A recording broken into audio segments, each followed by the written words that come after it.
This morning, I'm sad to say that we had a little young rabbit die, and we're unsure from what. So before I feed it to my dog, I especially want to know what's going on. And I think it's coccidiosis, but we have to confirm by looking at the liver. So let's take a look and see if we can figure out what happened to this rabbit. For this, I'm just using these heavy duty shears, and I'm gonna go up through the center and see if I can't open it up and take a look at the organs.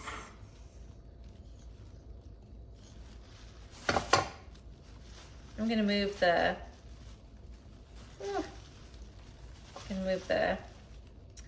fur out of the way. That way I can really see what I'm working with here. I'm gonna go ahead and open up the rib cage. All right, let's see.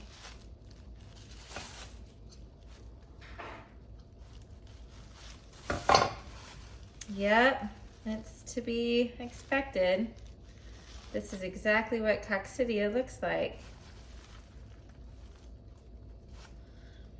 This is coccidia. You can look at the white spots on the liver, and those are all little parasites. And so this is a really good sign that I need to go ahead and treat the whole colonies. Some rabbits are going to be more immune, and parasites are natural in the environment. So there comes a point where you kind of have to accept the parasites and know that, you're trying to build the strongest colony here.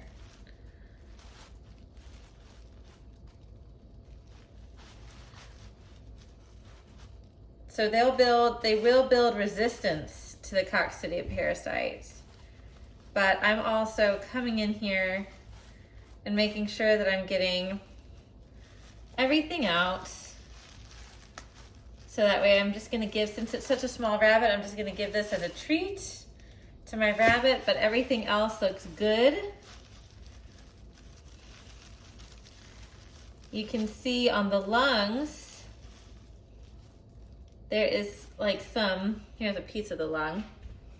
It's very white and kind of splatter painty looking white. And that is asphyxiation. It's basically suffocation. And that can happen when you process a rabbit, but that can also happen as the rabbit is just unable to breathe. And as they're dying, this is exactly what they'll look like, they'll look like they're kind of stretching out their neck and trying to get a gasp of air. So now I've gotten all the parasite-ridden or parasite-infected tissue out of this rabbit, and I'll be able to give the whole rabbit to my dog as just a little treat since it's so small. That is what coccidiosis looks like. If you are new to my channel, please feel free to like and subscribe this video and check out all of my other rabbit content videos. I've got a few now that are specifically on why we raise rabbits, how we do it for meat, and processing and all of those things. And so now we're going to be getting into more specific, detailed things like identifying parasites.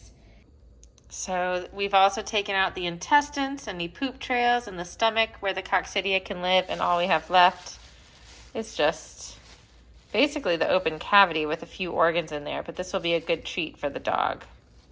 All right, sit, girl. Stay. Stay. Okay, go ahead. So when we see an outbreak of coccidia like we just saw, there are a few measures that we take to eradicate it within the population. And coccidia never leaves, parasites never leave. This is sort of a maintenance thing that you have to keep up with.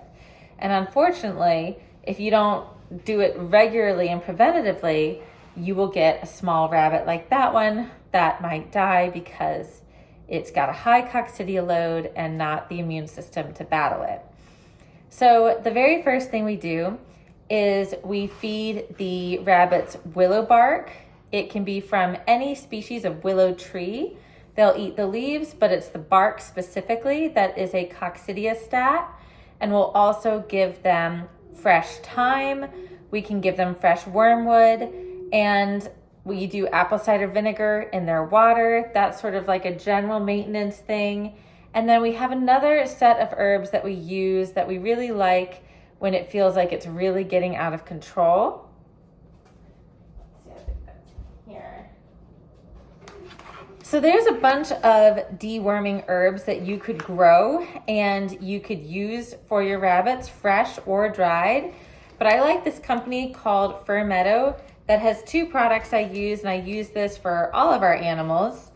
It's DWA, which consists of mullein, thyme, ginger root, fennel seed, garlic bulb, hyssop leaf, clove bud, cayenne pepper, fruit, and wormwood. And then the GI Soother, which helps expel the worms.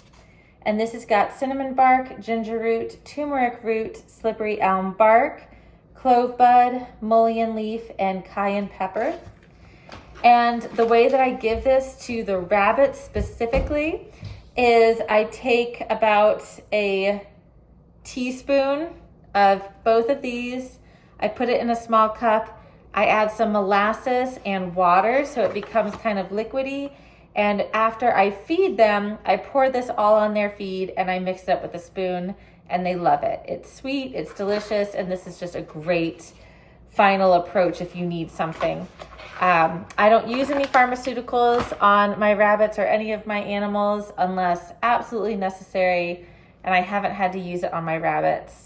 And so the other thing that we'll consider if things get really bad, of course, is cleaning out their pen.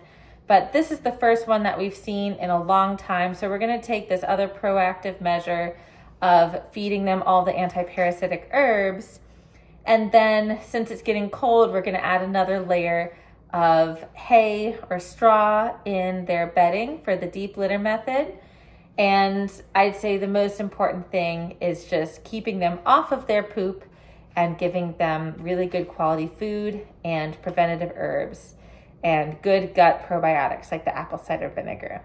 If you have any questions, feel free to drop them in the comments and make sure to like and subscribe to this video. Thank you.